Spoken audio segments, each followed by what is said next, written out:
como introducción a todos, contarles bueno, que el foro de hoy era la idea de charlar sobre lo que es cambio climático. Aquí ya vamos a hacer un doble clic y entrar en lo que es gases de efecto invernadero y por último ver algunas de las posibles soluciones como son las energías renovables. Como decía, bueno, hoy le invitamos a Álvaro, meteorólogo, con experiencia en pronóstico del tiempo marino, meteorología polar, asesoramiento operativo. Voy a pasar rápido esto, vos después hacer una introducción mejor, Álvaro. Sí, sí. Y por ahí sí dejarte las inquietudes que íbamos recolectando, o sea, de la idea, las dudas que nos surgían. Hay mucha información que nos llega a todos respecto a cambio climático, pero por ahí queríamos avanzar en estas tres cuestiones, ¿no? ¿Qué es el cambio climático y cómo ha evolucionado el tema? ¿Cuáles son los impactos y para cuándo lo esperamos? ¿Y qué evidencia hay del cambio climático en la Antártida? Y acá, bueno, te estoy dando pie para que nos cuentes cuál es tu función profesionalmente, ¿no? Y Claro. en qué venís trabajando. Te dejo, Álvaro. Bueno, buenísimo, dale. Voy a aprovechar para compartir entonces, así yo les muestro una pequeña presentación. Entiendo que ahí están viendo mi pantalla, ¿no? Sí, perfecto. Bueno, Voy a yo cerrar soy la cámara licenciado si en te dejo. Ciencias de la Atmósfera y trabajo en el Servicio de Hidrografía Naval, soy meteorólogo y trabajo para un organismo que tiene como responsabilidad toda la parte de meteorología marina y meteorología antártica para las campañas antárticas que realiza la Armada Argentina. Entonces, todos los veranos voy a la Antártida, en el rompehielos Almirante Irizar, desde ya hace 11 años, y tengo mi experiencia y mi background es justamente en temas de meteorología operativa, pero a la vez en el desarrollo de proyectos de investigación relacionados con el hielo marino, los témpanos, la meteorología antártica y cómo esta va variando y va evolucionando en el largo y mediano plazo, ¿sí? Que es como mayormente nos impacta. Y bueno, un poco contestando esas preguntas que Eduardo recién ponía ahí en pantalla. A ver. Ahí está. Bueno, esto están viendo, ¿no? Que pasan los slides. Sí, perfecto. Buenísimo. El cambio climático, ¿no? O sea, y cómo es esta relación entre el cambio climático y calentamiento global, si es lo mismo o no. Como para aclarar esa terminología, el cambio climático es un proceso que puede ser tanto natural como producto de la actividad humana, o sea, antropogénico. Pero en términos generales, el cambio climático es un cambio progresivo de las variables atmosféricas que van a impactar en todos los procesos naturales. Pero cuando estos cambios climáticos son naturales, les llevan miles de años o cientos de miles de años o millones de años al planeta transitar y transicionar en esas etapas. Lo que nosotros estamos viviendo en la actualidad, este cambio climático antropogénico, tiene que ver con la emisión de gases de efecto invernadero a partir de la revolución industrial, a partir del uso de los combustibles fósiles a mediados del 1800, fines del 1800, que lo que genera es un cambio climático o una variación de los procesos atmosféricos de manera mucho más descontrolada y que la naturaleza no los puede asimilar como si fuera un proceso lento y paulatino. Entonces, ese cambio climático es desordenado y tiene impactos realmente que son muy severos porque están fuera de la escala de lo que la naturaleza podría llegar a controlar. ¿Y esto cómo se relaciona con el calentamiento global? Bueno, justamente este es el gran disparador del cambio climático. Los gases de efecto invernadero están en la atmósfera, en la naturaleza, por efecto natural. Es lo que permite que la vida exista en nuestro planeta. Esos gases de efecto invernadero, los naturales, ¿sí? Los que están por default en la atmósfera, son los que permiten que la radiación solar no se escape al espacio y tengamos temperaturas que soportan la vida. Fundamentalmente que soportan el agua en estado líquido, que es la base de la vida en nuestro planeta. Ahora, ¿qué pasa si nosotros aumentamos esa cantidad de gases de efecto invernadero? Bueno, esa energía del Sol cada vez se retiene con mayor intensidad. Entonces las temperaturas promedio del planeta aumentan de manera descontrolada y eso es lo que el sistema natural, el sistema del planeta, no puede regular y no puede controlar. Y entonces se generan desajustes de todo tipo.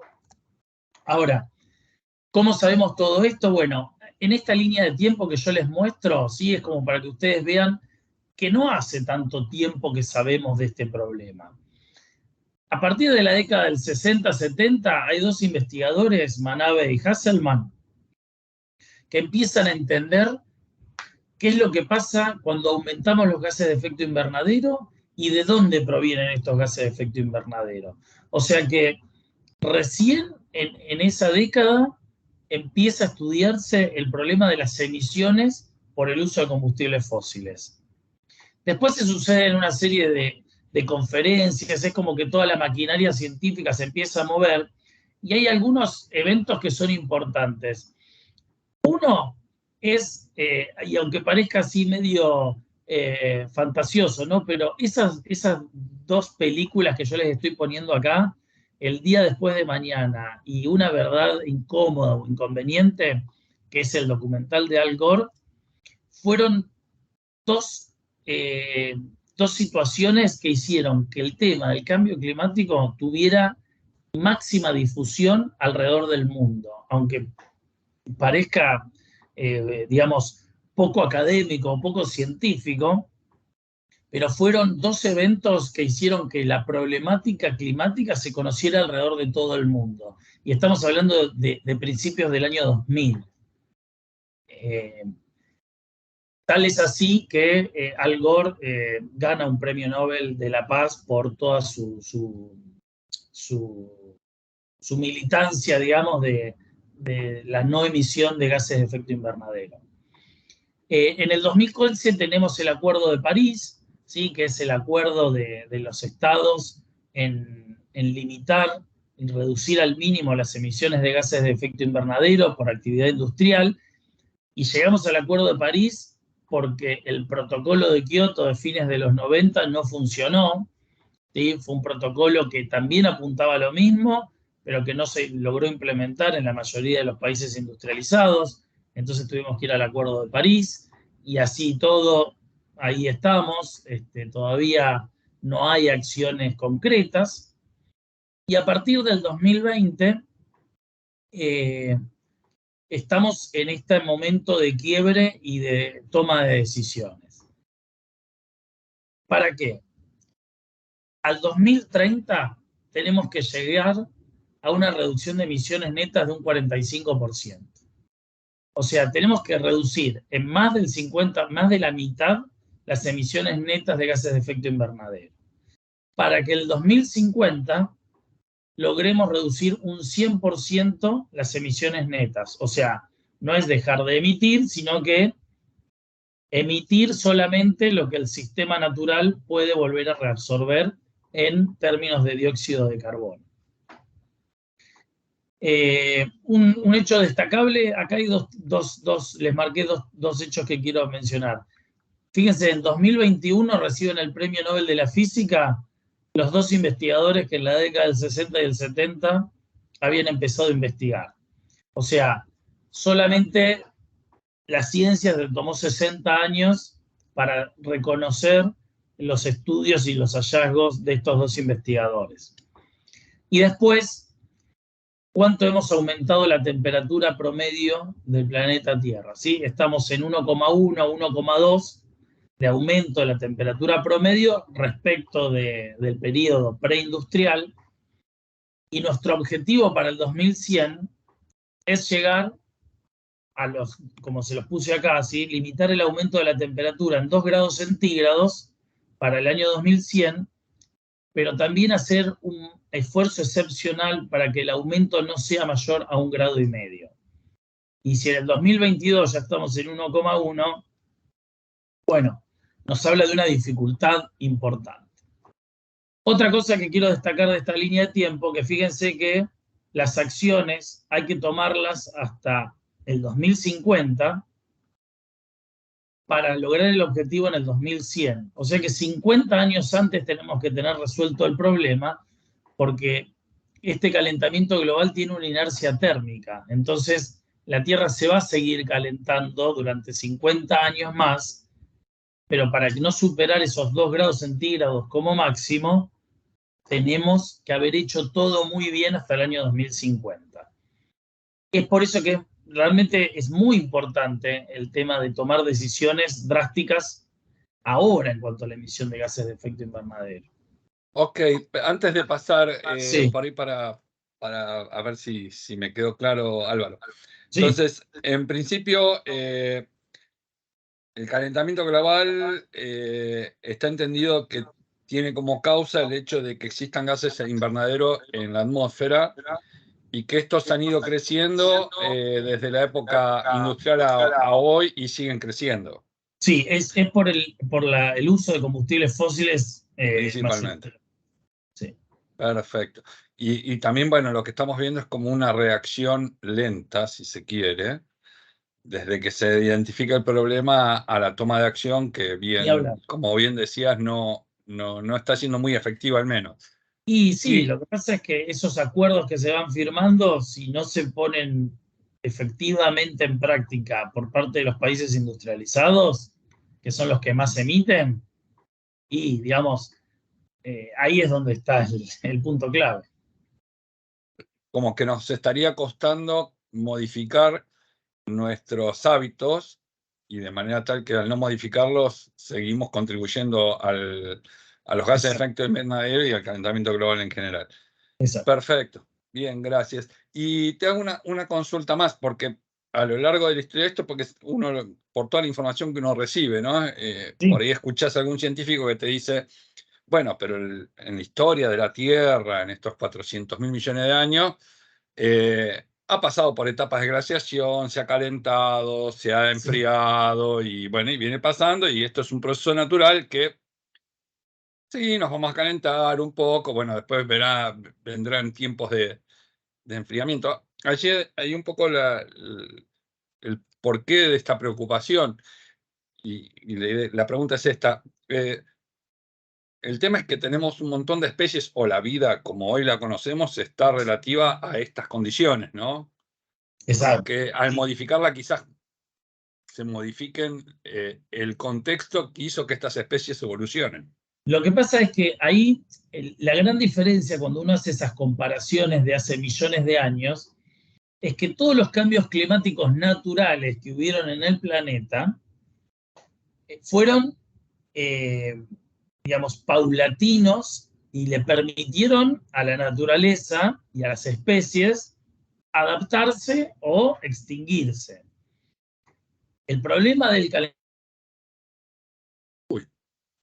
y del cambio climático actual es que esos cambios están siendo de manera descontrolada y notoriamente rápidos. O sea, los aumentos de temperatura globales, los impactos en las especies, en los fenómenos meteorológicos severos, en la biología de muchos ecosistemas, todo eso ocurre de manera, digamos, descontrolada y acelerada. Entonces, no es un proceso natural donde, bueno, ahora nos calentamos y después nos vamos a enfriar. En absoluto es así. De hecho, si nosotros ahora vamos a ver dos escenarios, con aumentar la temperatura 2 grados o aumentarla 1,5. Eso es si hacemos todo bien al 2050. Si seguimos business as usual, que es la terminología que se utiliza hoy en día, ¿sí? Si no hacemos nada y seguimos emitiendo, al 2100 vamos a llegar con un aumento de la temperatura promedio de 4 grados centígrados en un proceso irreversible. O sea, no vamos a poder hacer más nada para revertir el calentamiento global y que se sigan incrementando los factores desfavorables para el planeta Tierra. Entonces, esto ya escapa de un proceso natural que solamente se va a acomodar. No, digamos, lo podemos empeorar tranquilamente y de manera muy rápida, ¿sí? Bien, muchas gracias, Álvaro. Fíjense, les pido disculpas que esta slide, esta imagen está en inglés, pero es un muy buen ejemplo, es de World Wildlife Fund, de la Fundación de Vida Silvestre, ¿sí? Pero que claramente estos son los dos escenarios de cómo cambia la cuestión si calentamos a 1,5 grados o a 2 grados. Fíjense que ya sabemos que vamos a calentar el sistema climático por demás. Esto ya lo sabemos, ya es irreversible. Y esto es haciendo y tomando un montón de medidas. Si no hacemos nada, todo esto se potencia exponencialmente. Y entonces fíjense, ¿no? Con temas de tiempo severo, ¿sí? Lo que es el tiempo meteorológico extremo, si aumentamos 1,5 grados, se incrementan en un 100% los riesgos de inundación. Ahora, si calentamos a 2 grados, ese incremento se va al 170%. La disponibilidad de agua, la cantidad de habitantes que pueden estar afectados por las sequías, pasa de 350 millones a 410 millones de personas afectadas. O sea, los impactos son realmente muy grandes. Ya de por sí con 1,5 grados, con 2 grados aumentan significativamente. Ni hablar si no hacemos nada y llegamos a esos 4 grados. Estos escenarios no están planteados de manera aleatoria o imaginaria. Estos escenarios están calculados con modelos climáticos, con modelos numéricos de proyecciones, que desgraciadamente vienen ajustando muy bien. ¿Qué quiere decir esto? Que lo que hace 10 años se calculaba que iba a pasar ahora, es lo que está pasando. Entonces, esto nos da la certeza de que los modelos numéricos funcionan bien y los resultados, bueno, digamos, no es que está todo perdido, pero si no hacemos cosas importantes, vamos a dañar el sistema natural. Y así pasa con el aumento del nivel medio del mar, lo que es la exposición de algunos países insulares o algunas zonas costeras que van a estar muy afectadas por el aumento del nivel medio del mar, y el derretimiento del hielo, que ahora les cuento un poquito más en detalle de mi experiencia en la Antártida. Con el aumento del nivel medio del mar, hay países insulares, tanto en el Índico como en el Pacífico, que son grupos de islas o atolones, que ya saben que en algunas décadas esos países van a quedar sumergidos bajo el agua. Son pequeñas islas, son naciones insulares, que saben que tienen que hacer una migración completa de su población porque van a quedar, digamos, por debajo del nivel del mar. Entonces, de vuelta, hay que tomar mucha conciencia. Estas capacitaciones que ustedes están haciendo, yo los felicito porque empezar a generar conciencia es uno de los primeros pasos, pero hay que realmente empezar a reducir las emisiones de gases de efecto invernadero. Y bueno, y ahora sí, pasando un poquito a lo que es la Antártida, hoy en día estamos acá en esta transición del año 2023, esto es las últimas mediciones al mes de agosto completas. Esto lo que quiere decir es cómo ha ido variando el hielo marino, ¿sí? El mínimo que tiene, en mínima extensión que tiene en el mes de marzo y la máxima extensión que tiene en general el mes de septiembre. La extensión total del campo de hielo marino.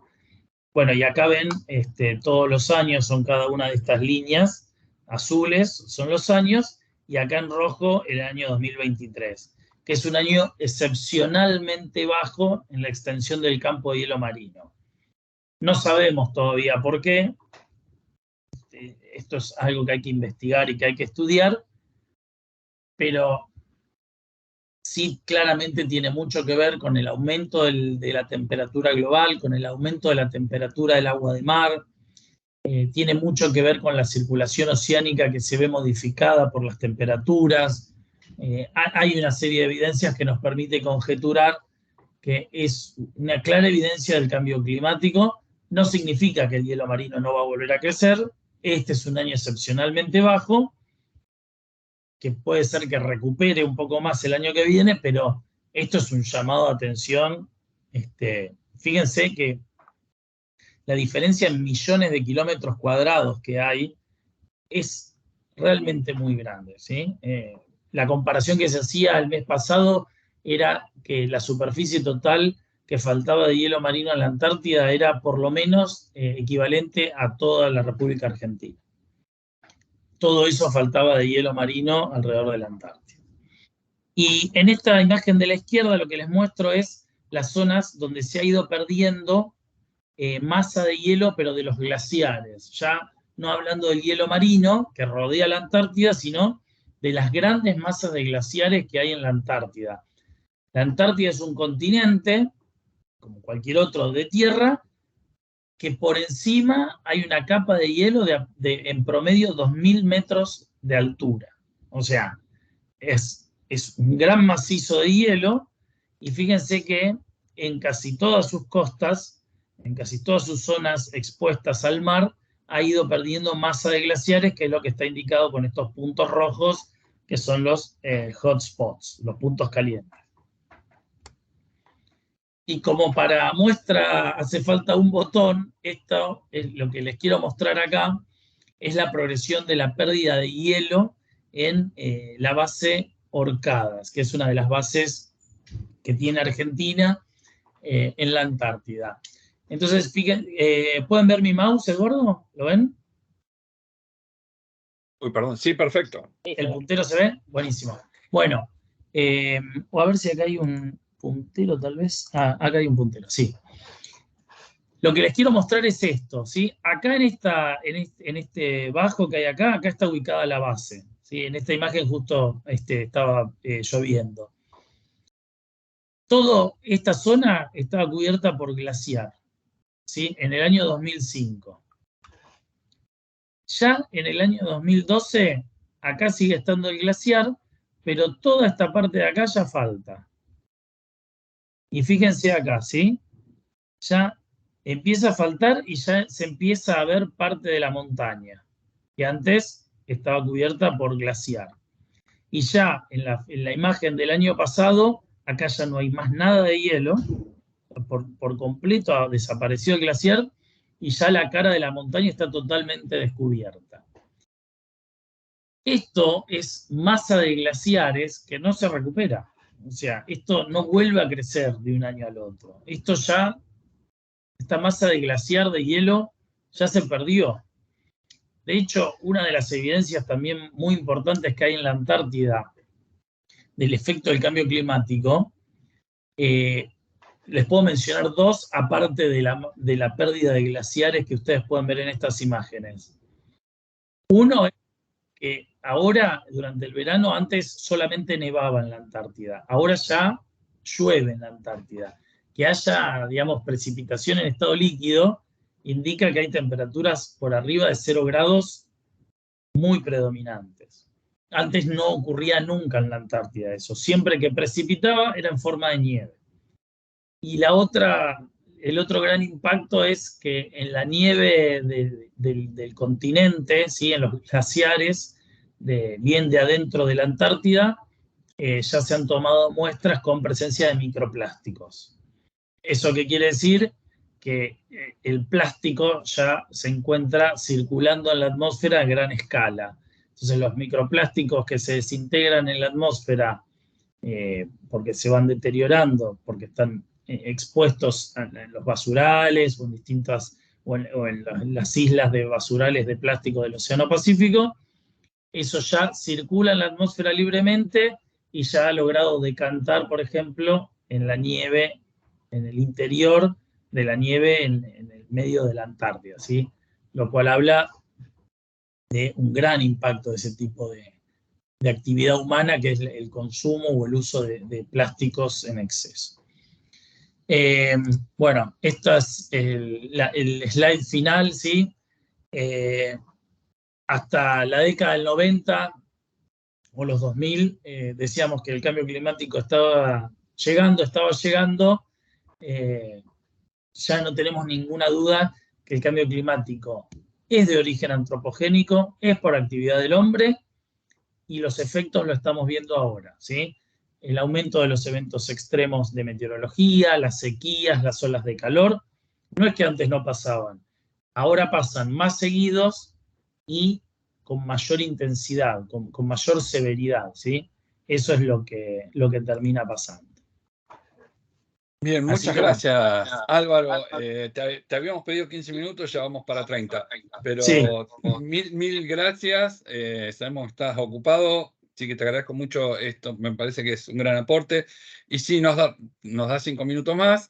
Si hay sí. alguno dentro de la gente que está presente que quisiera hacerle alguna consulta, algún doble clic en todo lo que nos contó Álvaro, adelante. No hay malas preguntas, recuerden que la peor es Bueno, la que no se hace. Ahí ¿qué va, tal, Cristian. Álvaro? A ver. ¿Qué tal, Cristian? Hola, Cristian. Una consulta quería hacer. Primero, bueno, te felicito y es apasionante desde mi punto de vista todo este tipo de cosas. Me gustan, me interesan. Y además, de un punto de vista técnico, que a uno le gustan las cosas, está muy bueno porque hay datos, números y demás que te dan pautas de la realidad. Una consulta mía que me surgen dudas es, nosotros estamos yendo a quizá un mundo con energías renovables y demás, ¿sí? Y estamos en el proceso de. Ahora, yo me pregunto, por ejemplo, si vamos a algo, pregunto por un auto, ¿no? Hoy en Argentina creo que hay, según había escuchado hace poco, alrededor de 15 millones de autos y demás, y hay tantos otros en el mundo que hoy están quemando combustible la gran mayoría, y es uno de los casos de generación de gases de efecto invernadero. Sí. ¿Cómo se va a generar si cambiamos todos a auto eléctrico? ¿Qué se tiene pensado para que no se cambie la generación, que el motor a combustión sea el que genera los gases y no una usina, por ejemplo, funciona a carbón o a combustible, etcétera? Bueno, ¿Se tiene pensado eso también desde la generación de energía? Porque va a haber un montón de kilowatts que vamos a necesitar para de alguna alimentar los forma hay autos. que generarlo, claro. Bueno, ahí hay dos cosas. Siempre va a ser mejor, aunque ese auto a batería se conecte a un enchufe que es alimentado por una usina, siempre va a consumir menos que un auto a combustión. O sea, ya es una solución inicial, ¿sí? Pero es verdad, hoy en día la electricidad es generada por usinas que consumen gas o combustible de origen, digamos, de origen derivados del petróleo, Mineral, ¿sí? del Combustibles petróleo. fósiles. Entonces, es una primera aproximación a la solución. Por supuesto que la solución final es cambiar la matriz energética por completo. Es un poco utópico, por eso a lo que uno apunta es a reducir las emisiones netas. O sea, sabemos que vamos a seguir emitiendo. Ahora, no emitamos más de lo que el sistema planetario está preparado para luego absorber. Esa es la cuestión. Hay que reducir emisiones, hay que cambiar parte de la matriz, pero un cambio completo y total es imposible. Es parte de la vida de todos, que todos somos parte, digamos. Sí, y aparte, es muy difícil. Digamos, es el mundo en el que estamos también. Que estamos, claro.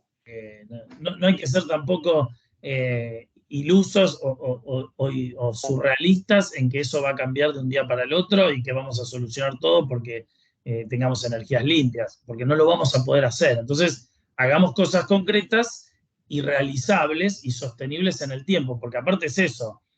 Si ustedes ahora llevan adelante estas capacitaciones, pero cada uno después en su casa no hace nada por contribuir a este cambio, bueno, ahí es donde cada uno tiene que aportar. Totalmente de acuerdo. Muchas gracias. No, por favor. Álvaro, buenas tardes. Hola, Marcela, buenas tardes. soy Marcela. Perdón, ahí está. Gracias por la capacitación, es muy clara y justo quería preguntar eso, ¿qué podemos hacer nosotros desde nuestro lugar de interés o que nos apasiona estos temas? Lo mínimo que uno pueda hacer de reciclar, reutilizar o todas las cosas, pero mínimas que uno puede hacer desde su espacio. Hay un montón de cosas, pero la más importante, la verdad que uno puede hacer muchísimas cosas, pero a las que yo les digo, si quieren hacer algo que realmente haga la diferencia, es justamente la de tratar de generar la cantidad de emisión de gases de efecto invernadero. ¿Cómo se logra esto? Mayor uso del transporte público, evitar viajes innecesarios, laborales, evitar uso de ciertas empresas que no son de tipo green, ¿sí? Hay, por ejemplo, empresas de transporte de pasajeros que tienen acciones concretas en reducción de efectos de emisiones de gases de efecto invernadero, ¿sí? Hay, pero, digamos, muchas de estas acciones, pero las más importantes tienen que ver con esto, con el uso del transporte, con el uso de ciertos productos. Después uno puede reciclar mejor, puede, qué sé yo, generar acciones de economía circular. Ahora está muy de moda el tema de la economía circular con el tema de la ropa, ¿sí? de no entrar en esto del fast fashion, de cambiar todos los años la ropa, o donarla, o prestarla, o regalarla. En algunas empresas tienen percheros en los ingresos, en los halls de entrada, donde la gente que ya no usa la ropa la deja ahí para que alguien se la lleve.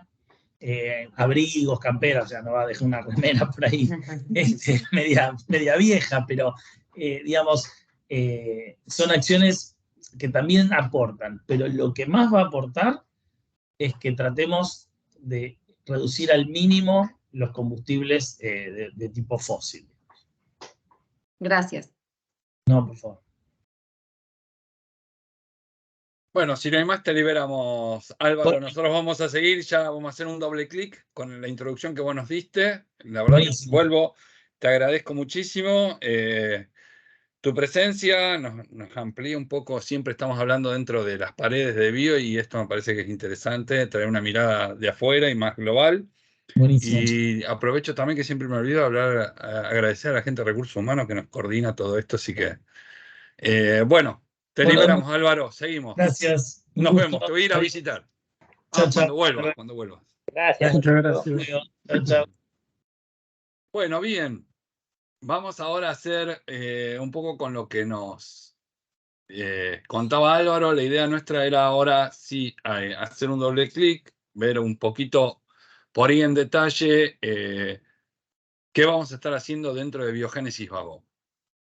Rápido, lo que contaba ahí Álvaro, el tema está en que hoy hay un desequilibrio, entonces este desequilibrio lo que está llevando, y creo que es importante volver sobre este tema, las etapas de glaciación o estas interglaciación, que es la que estamos viviendo actualmente, se ha dado a lo largo del tiempo, pero entendamos de que en este estadio es el que permitió la evolución de las especies que conocemos.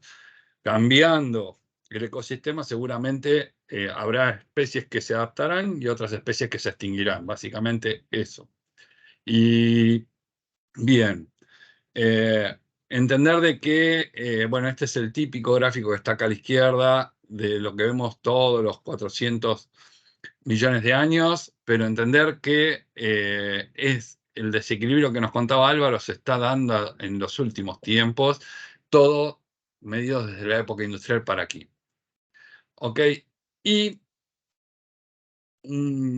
por ahí importante, bueno, ya hasta el momento hemos visto que los gases de efecto invernadero parecerían ser la mayor contribución a lo que es el calentamiento global. O sea, el calentamiento global empezaría a ser un impacto de esa existencia de gases invernaderos en la atmósfera. Y principalmente se han identificado tres tipos de gases: el dióxido de carbono, el metano y el óxido nitroso. Esto no sé si ustedes conocían de estos tres tipos de gases.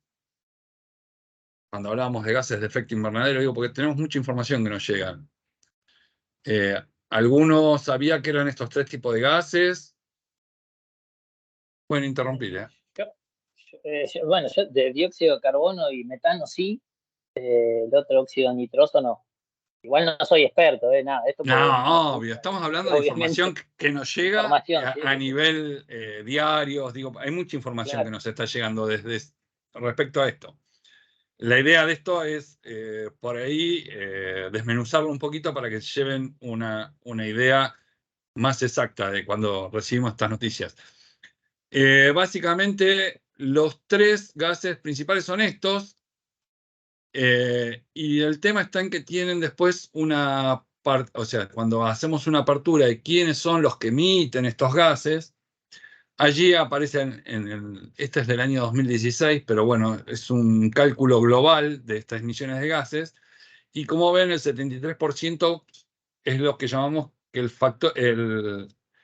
la energía es la que lo produce. Cuando aperturamos esto, que esto se ve, voy a ver cómo hizo Álvaro, esto de poner el cursor, esto. En el segundo radio vamos a ver, ok, ¿cómo se apertura esto? Bueno, 17% energía consumida por edificios, 16% transporte y 24% energía en el uso industrial, básicamente lo que es generación de energía eléctrica, va por ahí, ¿no? Y después empezamos, bueno, aperturado por otro tipo de industria. Entonces, por eso decía Álvaro el tema de el transporte, porque el transporte es el gran contribuyente a estos gases de efecto invernadero. Y después, en nuestro rubro en particular, cuando se empezó a medir las huellas de carbono, aparecía como la agricultura y como grandes contribuyentes, y esto tiene que ver por el metano, particularmente por el metano que emiten los rumiantes al procesar el alimento. Entonces, allí es donde, bueno, se puso mucho foco y se hablaba mucho sobre cómo contribuía a los gases de efecto invernadero lo que tenía que ver la cría de ganado. En esos primeros cálculos por ahí nos había colocado cuánto capturan de dióxido de carbono las pasturas, ¿no? Para generar las pasturas consumen dióxido de carbono con la fotosíntesis, con la energía del sol, para emitir oxígeno. Y ese cálculo neto no se tenía, en principio no se había calculado bien, pero bueno, hoy sabemos que más o menos entre óxidos nitrosos y demás, estamos en lo que es un 18%, lo que es digamos, esa industria. Y el 3,2% los residuos, esto básicamente por óxido nitroso y metano, de lo que tiene que ver con los landfill, estos rellenos sanitarios donde se depositan los residuos, o el tratamiento de agua. Y después existe, como siempre, alguno habrá participado de lo que estamos haciendo, como el diagnóstico de la huella de carbono, hablamos siempre de carbono y no hablamos de óxido nitroso o metano. Y esto es porque lo que se ha construido son tablas en las cuales equiparamos estos gases y se relacionan cuál es esa capacidad de absorción de energía. ¿Hasta ahí alguna duda, consulta? Sigo entonces. Bien, bien. Sí, sí. Bien, ¿cómo está afectando? Y acá sí voy, en realidad disculpen a aquellos que no están en Argentina, este foro lo armamos específicamente para Argentina, entonces el doble clic era decir, bueno, ¿qué está pasando en Argentina? Bueno, ¿qué está pasando en Argentina? ¿Cómo afecta este incremento de la temperatura a nivel país? Bueno, en las zonas del norte tenemos estrés hídrico, esto quiere decir falta del insumo agua. En la zona oeste pasa exactamente lo mismo, al no estar lloviendo, lo que hace particularmente la zona oeste requiere el agua de lluvia para poder obtener agua en las acequias, y al no llover esto hace que no tengan disponibilidad de agua. En la zona oeste, en lo que es la Mesopotamia, con estos cambios severos que recién mencionaban, aparecen los que son altas frecuencias de precipitaciones e inundaciones. Esto se viene observando en todo el globo y ustedes habrán visto que hay un montón de noticias, particularmente en los últimos días, ¿no? Respecto a grandes inundaciones, que por ahí en 24 horas llueve la cantidad de milímetros que se dan a lo largo de meses. Esto es un cambio y por eso se habla de cambio climático. El clima está modificándose. Ya no es una condición particular de un cierto día, sino que se vienen dando una aseveración de estos fenómenos climáticos. Entonces, tenemos grandes precipitaciones en cortos periodos de tiempo y largos periodos de sequía en distintos lugares. Y bueno, el retroceso de los glaciares, algo de lo que recién nos comentaban. Básicamente, como resumen, podemos decir que la temperatura media global aumenta desde la era industrial, principalmente asociada al uso de combustibles fósiles. Se considera que el efecto invernadero facilitó la vida hasta el momento y es causal del incremento de esta temperatura. Y el incremento tiene impactos en todas las especies, ya sean adaptadas a temperaturas actuales, con lo cual puede pasar de que especies se sigan extinguiendo.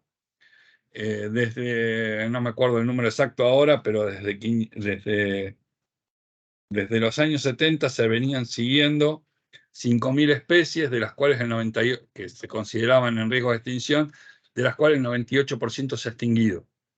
¿Sí? Bueno, la aparición de desastres naturales, esto que llamamos de grandes sequías y grandes inundaciones, incrementos del nivel del mar, esto relacionado con el derretimiento de hielos polares, y esto lo que va a generar es un movimiento de poblaciones. Aquí se está hablando de refugiados climáticos. Hasta el momento conocíamos el caso de los refugiados por el caso de guerras, bueno, pero a partir de ahora se está empezando a ver que hay gente que se va a tener que movilizar porque en el lugar donde habita no va a poder seguir haciéndolo porque el nivel de agua se ha elevado. Cambio de características en los océanos, bueno, y esto está siendo el gran absorbedor de la temperatura, este exceso de temperatura que se da a nivel global, son los océanos. Esa temperatura, al modificarse, modifican las características del agua, se está acidificando, son grandes receptores de dióxido de carbono en los océanos, y bueno, esto lo que está trayendo es que animales que tienen caparazón, como las tortugas, se les esté debilitando y por ende, bueno, algún cambio van a tener a futuro, quizás se pudieran llegar a extinguir. Y básicamente, bueno, desarrollo económico, se ve afectado todo lo que tenga que ver con el desarrollo de turismo, producción, etc. Básicamente, los impactos del calentamiento global tienen no solo a nivel naturaleza, sino también a nivel antropogénico sus impactos. ¿Hasta ahí bien? Nos fue quedando una idea clara de por qué el calentamiento global y los gases invernaderos están involucrados. Perfecto. Bueno, seguimos.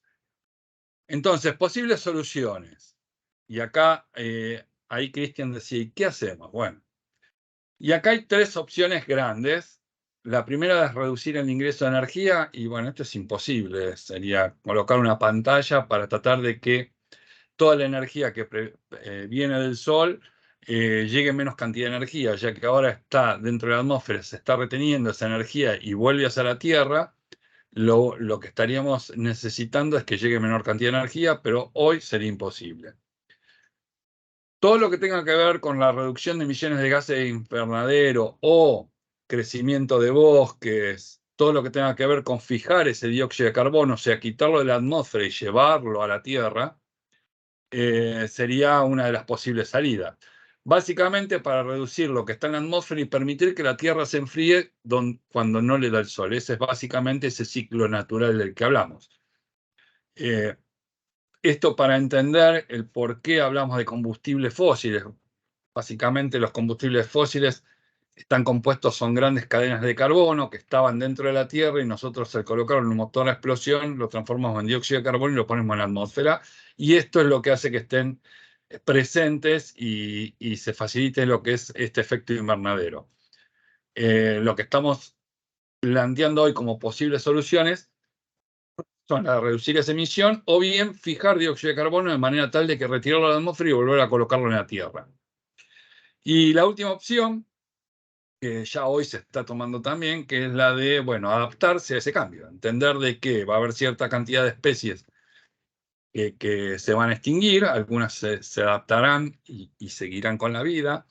Adaptarnos nosotros a lo que son estas catástrofes climáticas, habrá que modificar centros urbanos, adaptar nuestras ciudades, adaptar nuestras producciones, y esto tiene que ver con lo que es la sequía, básicamente para garantizar lo que es la seguridad alimentaria. Bueno, habrá que, en nuestro trabajo hay muchos trabajos de innovación sobre semillas que puedan soportar grandes tiempos de sequías, y modificar lo que tenga que ver con geográficamente asentamientos urbanos o humanos, básicamente. Así que estas serían las tres tipos de soluciones, y acá empezamos a vincular el segundo tema que planteábamos, que son las energías renovables. Para finalizar, lo que son los efectos invernaderos, cómo se componen los gases de efecto invernadero, ahí están los tres principales. Esto es información que publica Argentina en lo que es la evaluación que hacen respecto a la emisión y cómo están presentes. Dióxido de carbono proviene de combustibles fósiles, cambio del uso del suelo, producción de cemento. Esto básicamente, ¿por qué? Porque al deforestar también estoy haciendo que mayor cantidad de dióxido de carbono esté en la atmósfera, ya que hay menos plantas que lo podrían capturar. Y acá lo que se utiliza como factor para poder hablar siempre lo mismo y entender cuáles de estos gases son más perjudiciales, se comparan con lo que se llama dióxido de carbono equivalente. Entonces, para el dióxido de carbono se le otorga la unidad de 1, y esto está pensado en esa capacidad que tiene de absorber calor y cuál es su duración en la atmósfera, ¿ok? Para el metano, y acá es donde aparece, bueno, ¿por qué una tonelada de metano tiene mayor impacto que una tonelada de dióxido de carbono? Bueno, porque equivale a 2,212 más o menos 3 años está en la atmósfera. Esto es o sea, tiene un impacto grande, pero la cantidad de tiempo que se encuentra en la atmósfera es corto. Y entonces esta tabla, bueno, equivale a 21 en lo que es la capacidad de calentamiento global, le otorgan el número 21. Y así van haciendo con los diferentes gases. Y por eso es que uno, cuando se propone trabajos sobre capturar algunos gases, es que va a ir priorizando algunos con otros.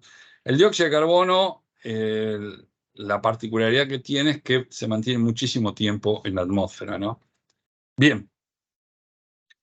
Esto, ahí lo contaba Álvaro en la línea de tiempo, allá por el año 2015, Naciones Unidas entiende esto, lo vimos un poco en el foro anterior, respecto a lo que es desarrollo, energía, y lanzó como Agenda 2030 3 objetivos para el desarrollo sostenible. Necesitamos el desarrollo porque es importante que todas las poblaciones del mundo puedan alcanzar un nivel básico de condiciones de salud y de bienestar. Y dentro de esos 17 objetivos aparece el objetivo número 13, que se llama Acciones por el Clima, en el cual invitan a las naciones a registrar sus emisiones y a mejorar en lo que es las emisiones de gases de efecto invernadero, básicamente. Por otro lado, quien está monitoreando esto a nivel mundial es el IPCC, es un grupo intergubernamental de expertos sobre cambio climático, y son ellos los que van exponiendo a la comunidad toda la información que se viene recabando desde las diferentes naciones y diferentes especialistas sobre esto, ¿no? Y ellos son los que van alertando o los que nos van contando cómo viene evolucionando las acciones que venimos implementando, que como bien decíamos no son muchas. Pero bueno, esto porque si les llega alguna información y dicen del IPCC, la idea era contarles de dónde venía y por qué es un grupo de expertos sobre cambio climático que aunan toda la información de todas las naciones, y ellos son los que van publicando cómo viene evolucionando la captura de gases, cómo viene evolucionando la emisión y cómo viene evolucionando las temperaturas, o sea, cuáles son los impactos de este cambio que se va dando climático. ¿Qué está haciendo en Argentina? Bueno, Argentina se está preparando para la COP22 en Marruecos. Para esto va monitoreando cuáles son sus emisiones Argentina firmó en las Naciones Unidas y el Acuerdo de París sobre el Cambio Climático, y digamos, como políticas públicas ha lanzado lo que es la decarbonización de nuestra economía a través de la ingeniería verde, y esto tiene que ver con fomentar lo que son las generaciones de fuentes renovables.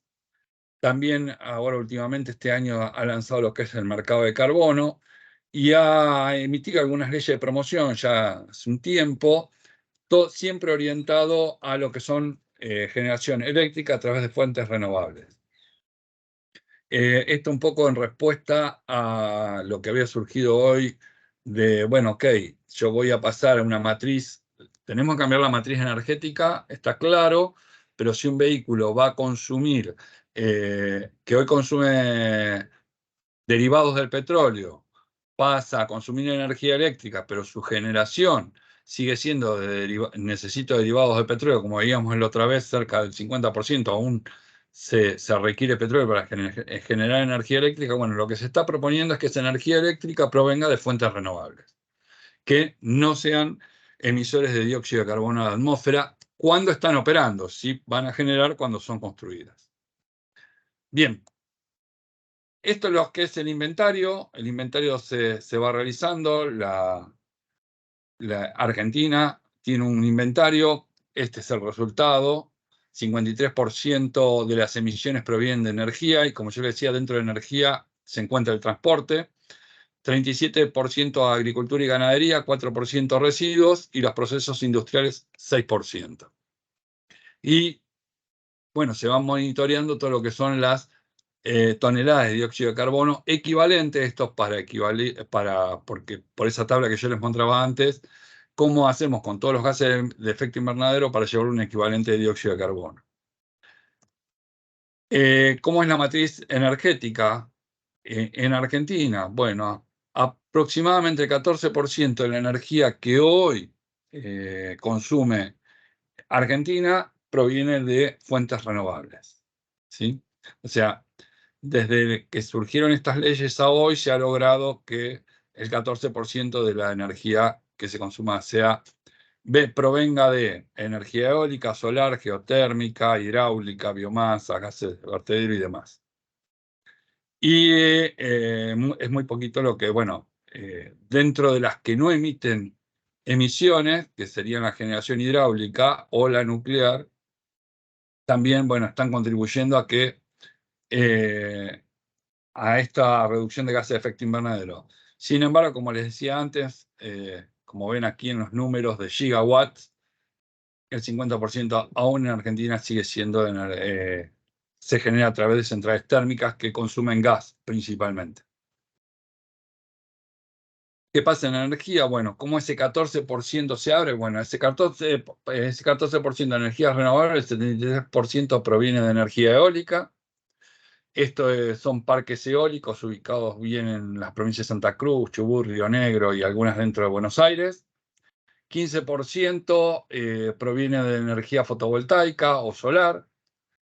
5% hidroeléctrica, y acá este 5% son pequeños aprovechamientos eléctricos, están por fuera de la energía hidroeléctrica que antes les mostraba. 4% de biomasa y 2% de biogás. Y hay algunas otras energías. En Argentina se consumen muy pocos biocombustibles, o sea, muy pocos granos son utilizados para la generación de combustibles. En algunos otros lugares esto es muy, muy importante. Y la geotérmica, que está disponible, pero que todavía no hay un gran avance en lo que es Argentina. Bien, hasta aquí. Panorama, fuimos desde lo global, pasamos por Argentina y ahora, bueno, un poquito cuál es nuestro plan de acción dentro de Biogénesis Vago. ¿Cómo andamos de tiempo? Vamos, perfecto. En Biogénesis Vago, y en esto en Argentina, hoy el 20% de la energía que consumimos proviene de fuentes renovables. Esto es a través de contratos. Nosotros contratamos energía generada en parques eólicos.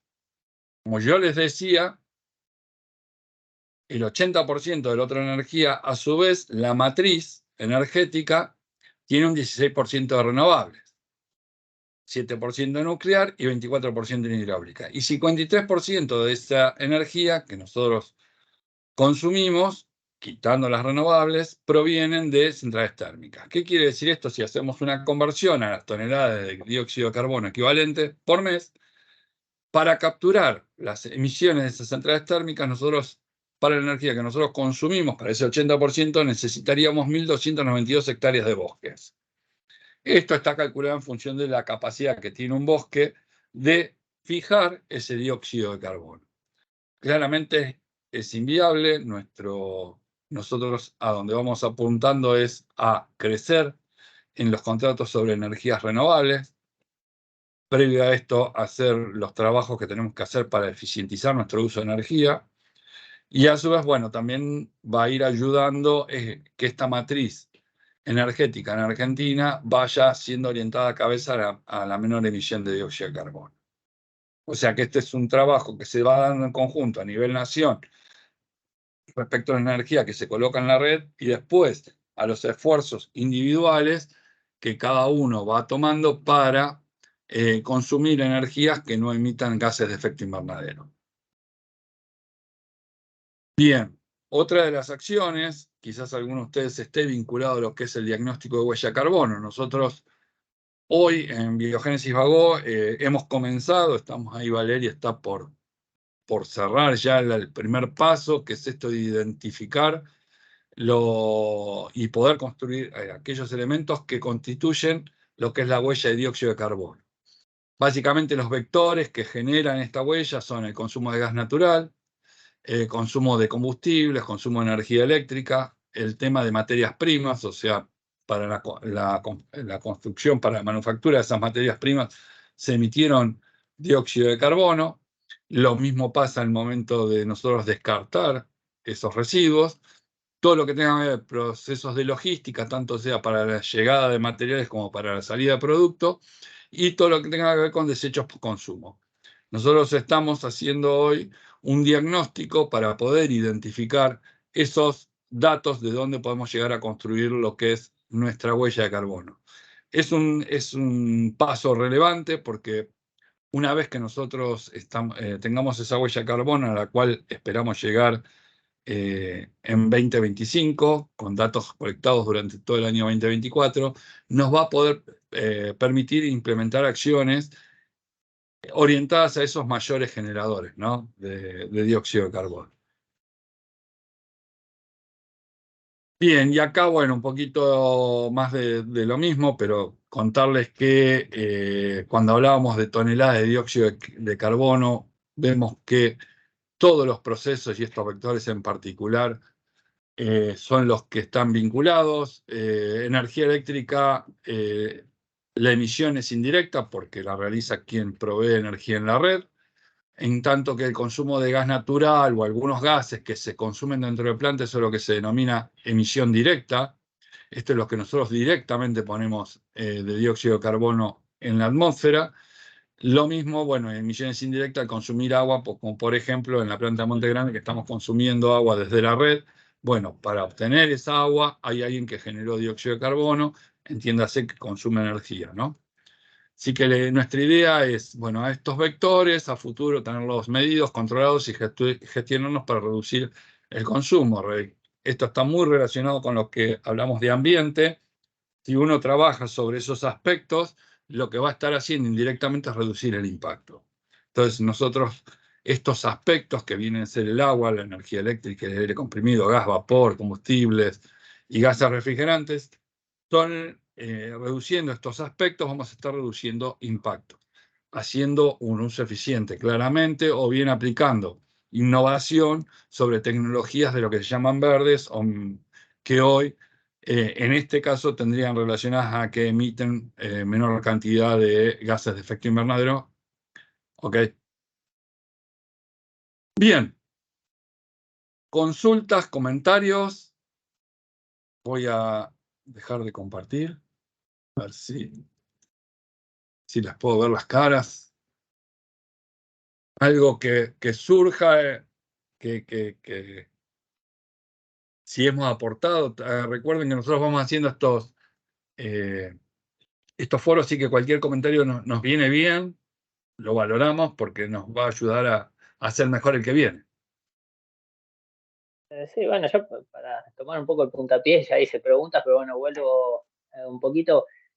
Me parece o sea, bueno los datos, porque en base a eso uno se puede dar cuenta y demás, lo que pueda hacer uno desde su lugar o no. Así que ver datos en concreto está bueno, porque no queda como una cosa volando ahí que es una sensación de esto, de lo otro, no. Ves datos en concreto y está bueno que desde la empresa se estén haciendo acciones, como decías vos, para que de acá a un tiempo tengamos cada vez más la energía renovable como parte de nuestra matriz energética interna, digamos, yendo a lo particular de biogénesis.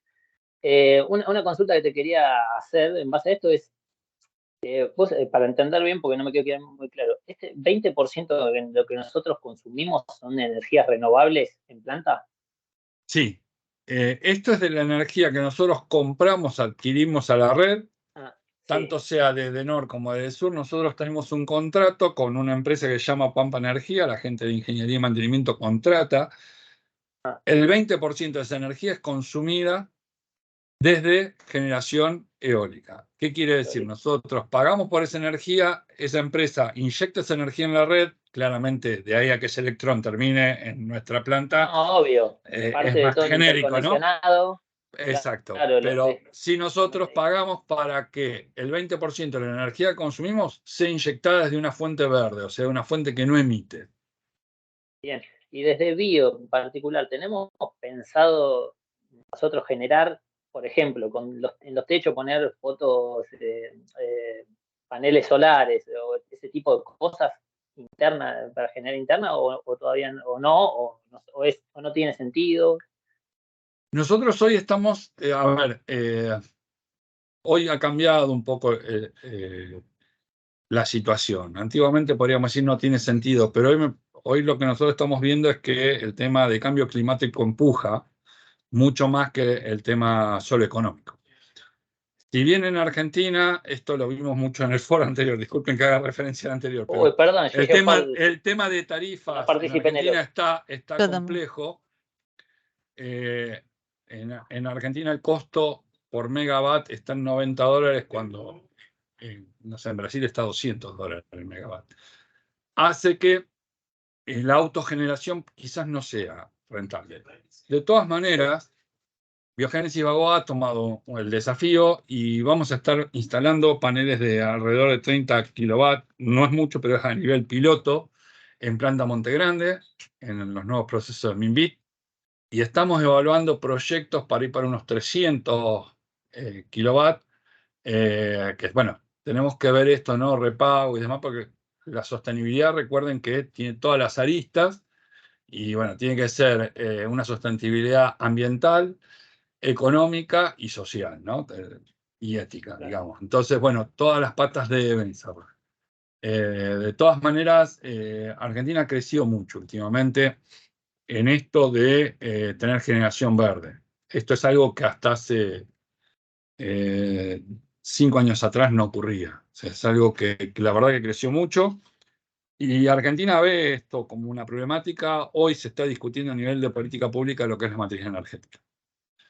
Sí, había alguien más. No sé, Cristian, ¿más? El último, no, me quedó claro, gracias. La última nada más que No, dale. me pareció. Estamos para Dale, eso. Cris, dale, que quiero yo también.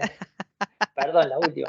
No, que me pareció espectacular porque a mí me interesa, yo lo hacía personalmente, que ya le he mandado un mail a ustedes también en su momento, aunque no esto no tenga que ver con la generación de efectos de gases de efecto invernadero, es la posibilidad de poder llevar cosas, residuos para poder reciclar en planta. Eso está buenísimo, tener unos lugares para ir y llevar, me parece una idea 10 puntos, no solo por nosotros, que somos la generación que quizás vamos a estar en el cambio entre una cosa y la otra, sino también para concientizar a lo que venga que ese es el camino, digamos, de reutilizar y demás. Así que Sí, gracias por eso. Por ahí déjame que por ahí paso el aviso. Desde hace 2 años, creo ya, Biogénesis también toma el compromiso de lo que es el paradigma de la economía circular, y desde ese lado es que se le encuentra una segunda vida al desecho. Hoy el 50% de los residuos que generamos en la producción entra en esa segunda vida. O sea, la mitad de los kilos de que generamos, la mitad entra en lo que es economía circular. Hay un gran trabajo que vienen realizando el equipo para valorizar. O sea, el tema acá estaba bueno desde el lado ambiental. Listo, el 50% de los residuos no termina en los vertederos, digámosle SEAMSE. Ahora, ¿qué hacemos con eso? Bueno, encima se está valorizando. Ese monto valorizado, o sea, se vende ahora ese residuo. Y ese residuo vendido, nosotros ese costo lo estamos donando. No es de gran importancia quizás para los números que manejamos nosotros, pero son alrededor de $5.000 mensuales. O sea, para esa ONG que se llama Sonrisas es un montón lo que estamos. Y vuelvo, surge de la conciencia de todos, de poder separar bien ese residuo entonces se le encuentra una segunda vida, puede ser valorizado y de esa manera podemos llevar esta donación. Básicamente, todo lo que es papel y cartón, bueno, eso tiene un valor comercial como commodity. Los plásticos y también una segunda vida se le encontró a los barros provenientes de plantas de tratamiento de afluentes que hoy son transformados en compostaje, ¿no? Entonces, es interesante ese paradigma que hemos puesto en marcha. Vuelvo, no es menor, el 50% de los kilos hoy están yendo en ese destino, es muchísimo. Claramente, el factor clave fundamental en esto es la persona que descarta el residuo. Porque depende en qué cesto lo ponga, cambia la ecuación.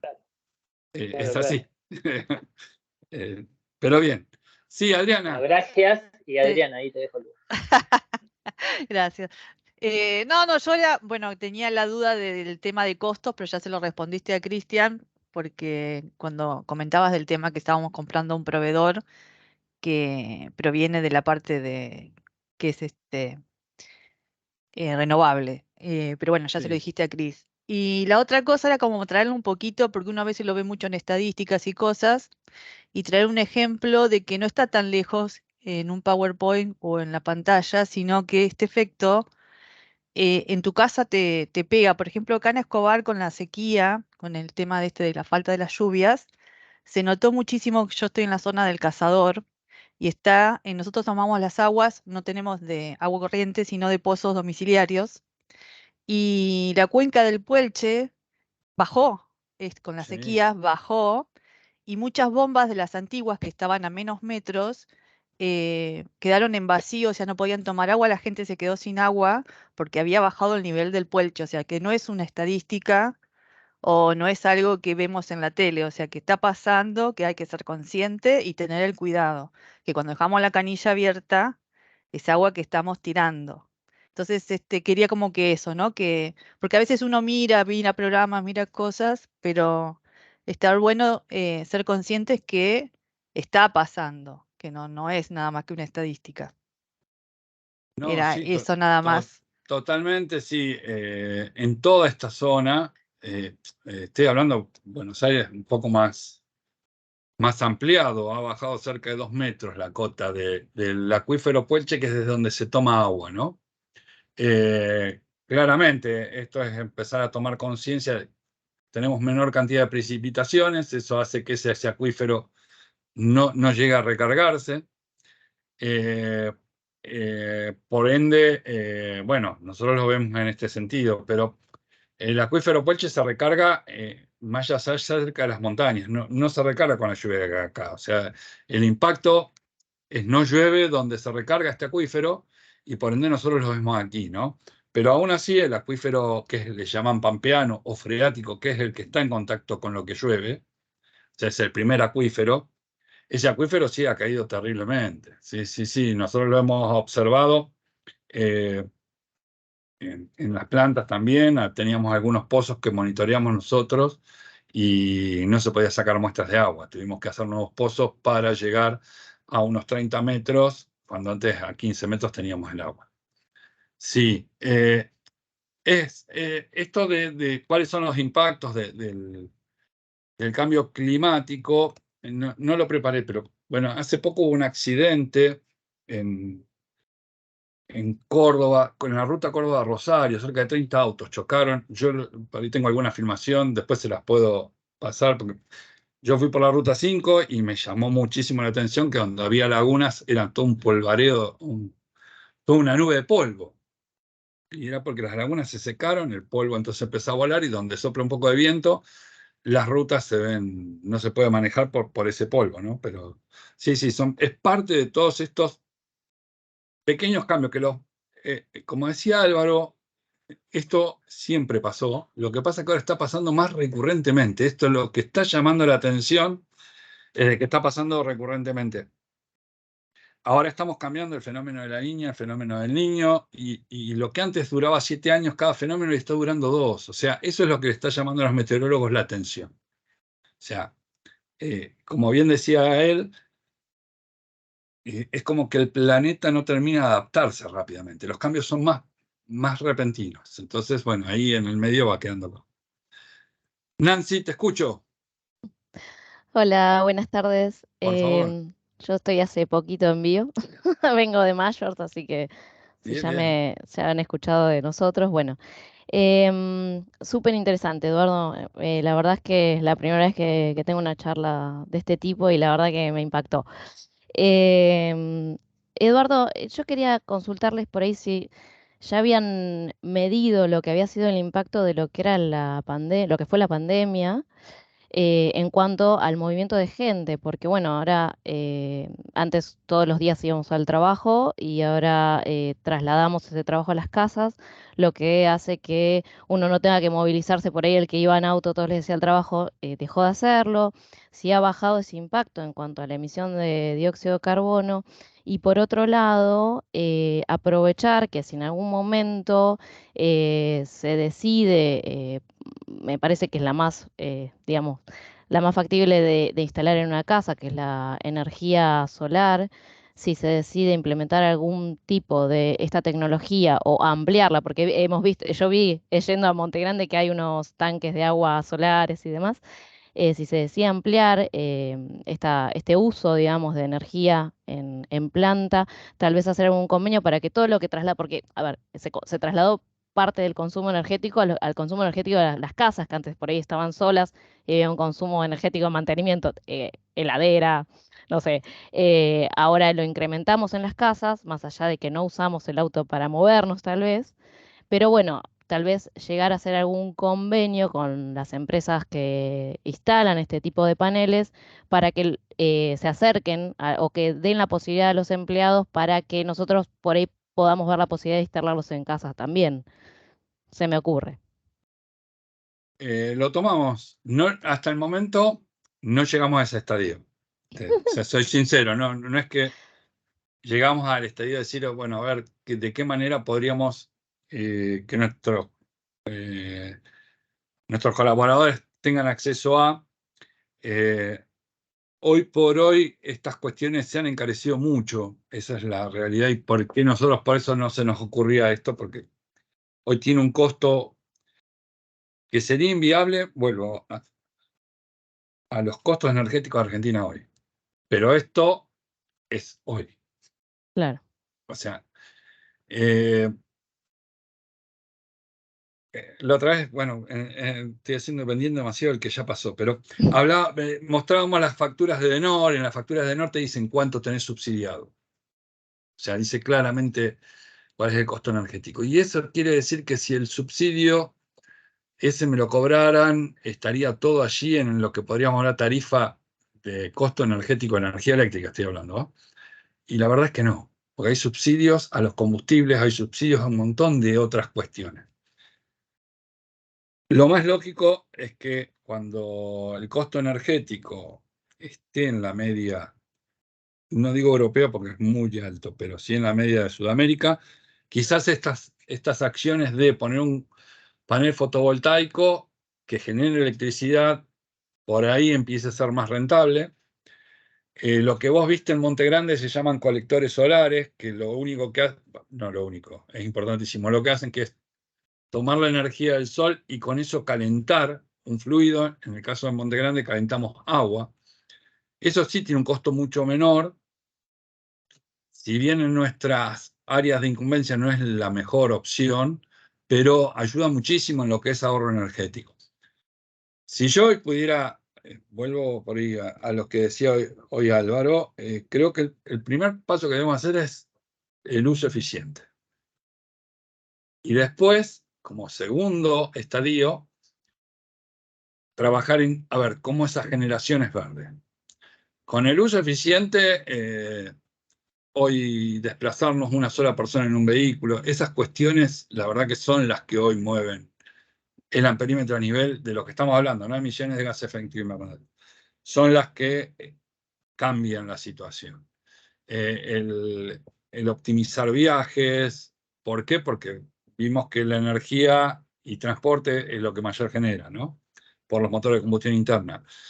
Eso hasta que, bueno, que los vehículos sean eléctricos, con lo cual el uso del vehículo público, y acá hay que poner los paréntesis que corresponden. Estamos en una zona donde no hay grandes cantidades de vehículos públicos. Eso, en Garín o Montegrande no es fácil encontrar lo que es transporte público. La verdad es esa. Tampoco Argentina se ha ido preparando en ese sentido. Como para tener esa facilidad. Sí, es esperable que en el tiempo, en el corto tiempo, esto empiece a modificarse porque va a haber impactos importantes. Así que, pero sí lo tomo porque es una buena iniciativa que podemos llegar en algún futuro, así como cuando empezamos con los residuos, se empezó con los residuos de fábrica y hoy se pueden traer residuos, esto quizás algún día podamos hacerlo, sí, cómo no. Sí, sí, genial. Yo sobre todo porque, bueno, en Necochea, yo hace años que voy desde Bueno, la panza de mi mamá, hay sí. campos eólicos, pero no tienen impacto cero. Entonces, se sabe que hay un impacto ecológico también, entonces por ahí, y obviamente nadie puede instalar un aparato eólico en su casa, pero me parecía que por ahí la energía solar, si bien todo tiene impacto, ya lo sabemos, por ahí es lo que nosotros podemos trasladar a nuestras casas. Y si en algún momento se llegara, o sea, obviamente el costo lo asumiría cada uno y la opción de tenerlo o no lo asumiría cada uno en sus hogares. Pero bueno, es una opción porque a veces los convenios con las empresas o acercarse a las compañías que generan energía solar es un poco más difícil para nosotros. Sobre todo cuando no entendemos bien cómo funciona, cómo se instalaría o cómo haríamos en nuestra casa para tenerlo, ¿no? Sí, sí. Pero Sí, bueno, sí. era un poco eso, así que bueno, gracias. No, muchas gracias, Nancy, lo tomo. Dale. ¿Alguien más? Sí, sí. Seguimos por mail, ¿eh? Esto no se corta acá, ¿eh? Cualquier duda o consulta que les venga a surgir, nos avisan y nos escriben y nosotros las respondemos a medida de que sepamos y que podamos satisfacerlo. Y si no, les diremos, mira, esto no sabemos, pero nos ponemos a investigar y ver, bueno, dónde estamos. ¿Bien? Bueno, entonces los libero. Muchísimas gracias. Un placer que hayan participado. Muchas gracias por el tiempo. Sabemos que todos están corriendo, así que se hayan detenido para lo que es cambio climático. Nos parece sumamente importante. Y bueno, y después ya veremos qué otro foro nos encontrará. Muchas gracias. Bueno, Muchas gracias. gracias, Hasta luego. Eduardo. Hasta luego. Gracias. Gracias. Muy bueno.